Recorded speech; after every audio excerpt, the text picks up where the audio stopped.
Tô de volta às mídias sociais da TNT Esporte para a gente falar sobre Flamengo e Vasco, o clássico que terminou agora há pouco no Maracanã. Terminou com uma vitória do Flamengo por 2-0. Flamengo liderando a fase de classificação do Campeonato Carioca, a chamada Taça Guanabara. E além, depois de ter vencido o Botafogo no clássico, que foi o jogo anterior do Flamengo, agora vence o Vasco também por 2-0. Já faz tudo aquilo que você está acostumado a fazer aqui nas mídias sociais da TNT, curtir, compartilhar, se inscrever, dar o gostei, dar o like, comentar, porque a gente vai falar sobre isso. Terminou agora há pouco no Maracanã o Clássico dos Milhões e, como era previsto, como era projetado, né? Nem sempre o futebol ocorre no campo aquilo que a gente projeta, mas às vezes o futebol consegue ser previsível e dessa vez foi. Era projetado uma superioridade era projetada uma superioridade do Flamengo sobre o Vasco e isso se concretizou, né? A verdade é que hoje Flamengo e Vasco tem uma distância, que a gente pode até dizer um abismo que separa os dois clubes e os dois times, né? O Flamengo, enquanto clube, muito mais organizado, com uma capacidade financeira muito grande, muito maior. Mesmo o Vasco tendo virado uma SAF, a gente sabe os problemas que a SAF do Vasco, que a 777, né, a empresa escolhida do Vasco, pelo Vasco para comandar a sua SAF, tem esses problemas que a gente já sabe aí. Então tem toda uma diferença gigante entre Flamengo e Vasco no sentido organizacional, e essa diferença se aplica também nos elencos, né? Se você olhar as substituições de hoje, o Felipe Luiz trouxe do banco Léo Ortiz, Luiz Araújo, Alan e Everton Cebolinha, que fez o segundo gol, um belo gol inclusive. A quinta substituição foi um garoto da base muito promissor, Matheus Gonçalves. Então assim, e olha que hoje o Flamengo não contou com o Gerson, que recebeu o cartão vermelho depois daquela selvageria lá no fim do clássico com o Botafogo, não teve o Gerson. Então, enquanto o Vasco traz do banco um Payet e um Paulinho, são bons jogadores, né? O Paulinho, acho que só uma questão física explica o Paulinho ter entrado só aos 28 do segundo tempo.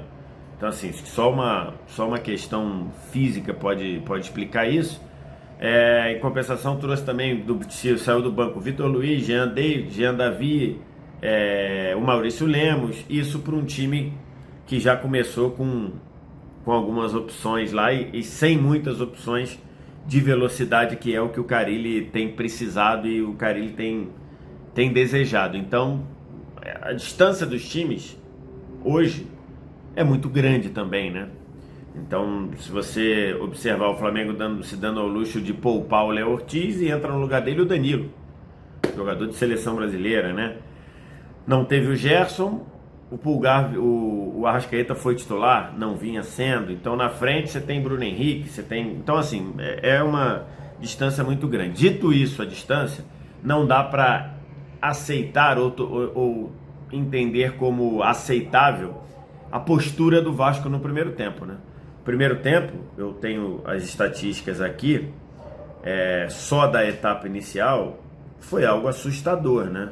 Se a gente observar tudo o que aconteceu no primeiro tempo, porque o Vasco deu uma finalização no primeiro tempo inteiro, e também um chute da entrada da área longe, sem perigo. Então assim, muito pobre e muito passiva a postura do Vasco na etapa inicial. Era um Vasco que raramente ficava com a bola, não conseguia sair jogando, a marcação alta do Flamengo encaixada, aí o Flamengo tinha que quebrar o Vasco tinha que quebrar chutão do Léo Jardim.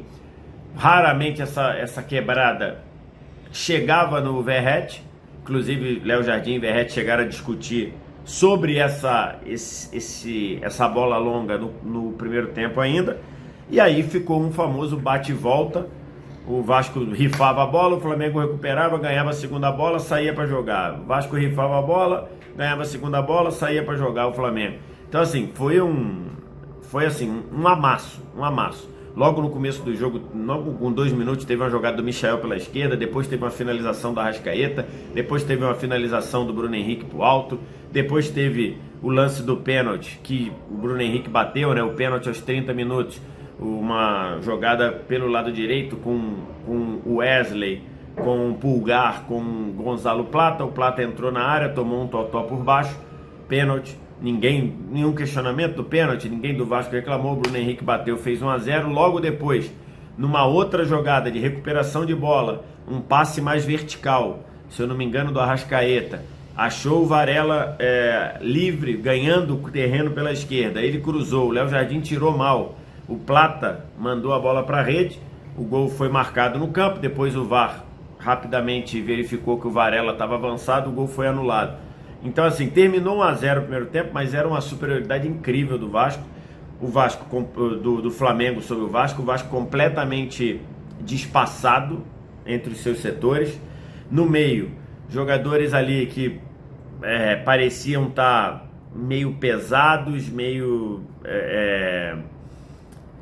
perdidos, assim, o Hugo Moura mal, o Matheus Carvalho mal, o Zucarello ainda apareceu para tentar jogar alguma coisa, o Tietê sumido. O Tietê hoje nesse time do Vasco, você olha aqui, o Tietê deveria ser um cara para chamar, para tentar ser protagonista, sumido, praticamente não tocou na bola.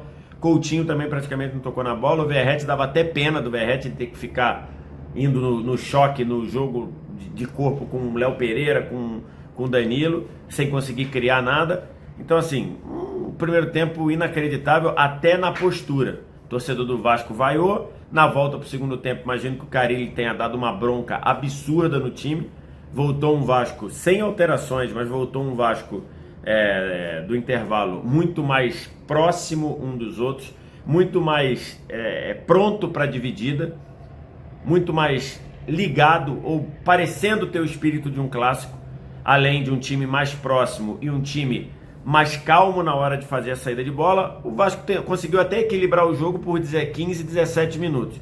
Nesse meio tempo mandou uma bola na trave com o Verratti, e aí foi a hora que o Felipe Luiz foi ao banco de reservas. E aí o jogo acabou. A chance do Vasco equilibrar acabou. Numa tacada só ele tirou o Varela, tirou o Everton Araújo, tirou a Arrascaeta. A Arrascaeta ainda dosando minutos. Vieram para o jogo Léo Ortiz, com o Léo Pereira passando para a lateral esquerda. O Alan entrou até bem, participando muito das jogadas no meio. E entrou o Luiz Araújo, trabalhando ali mais por dentro, como um meia. E aí o Flamengo retomou de novo o controle do jogo, passou a ter chance. O Plata teve uma, o Bruno Henrique teve outra. E aí o jogo foi se desenrolando, mas o segundo gol não saía. E o Vasco tentando chegar. A entrada do Paulinho melhorou um pouquinho o lado direito do Vasco, até que na última bola lá, 43 do segundo tempo, depois de uma recuperação do Wesley, ele traz a bola para dentro, dá um tapa para arrancar numa jogada que está se tornando característica do Wesley. Depois ele tenta driblar, é desarmado, mas ganha a recuperação da bola, mais ou menos na meia-lua, rolou para a esquerda. E o Everton Cebolinha, que entrou aos 26, ele recebe ali, tinha o Bruno Henrique no miolo, tinha o Bruno Henrique no meio da área, e ele decide trazer para a perna direita para bater e acerta o ângulo do Léo Jardim. O Léo Jardim não tinha o que fazer, a bola entrou no ângulo, na parede da rede, não tinha o que fazer. 2-0, um gol importante pro Cebolinha, né? Que em agosto teve uma lesão de rompimento de tendão de Aquiles, que é uma lesão complicada, uma lesão difícil de recuperação. Ele se emocionou, tirou a camisa e tudo. Nesse caso, tirou a camisa, trocou a tirar a camisa por um amarelo, mas tem todo esse contexto do primeiro gol depois de uma lesão grave. E aí o Flamengo matou o jogo e 2-0. Então, o segundo tempo, pelo menos o Vasco mostrou um espírito de um clássico, né? O primeiro, achei o time do Vasco até no sentido de postura muito passiva. O Flamengo é melhor, tem um abismo entre os dois times. O 2-0 acho que ficou até barato pelo volume de jogo do Flamengo.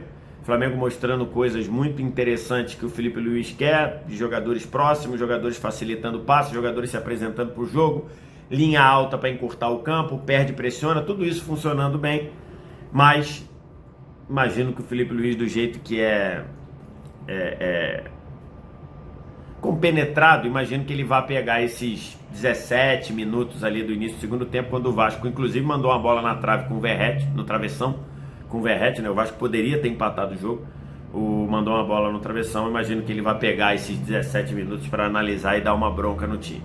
Hoje, Flamengo e Vasco estão separados por um abismo, e essa separação, sem latir, pô, e essa separação, essa distância, foi vista em 70% do tempo no campo, e nem foi tão vista assim no placar, porque essa distância é maior do que 2-0.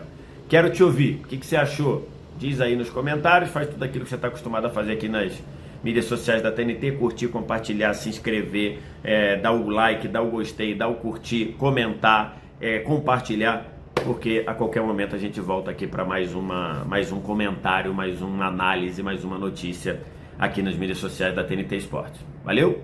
Tchau!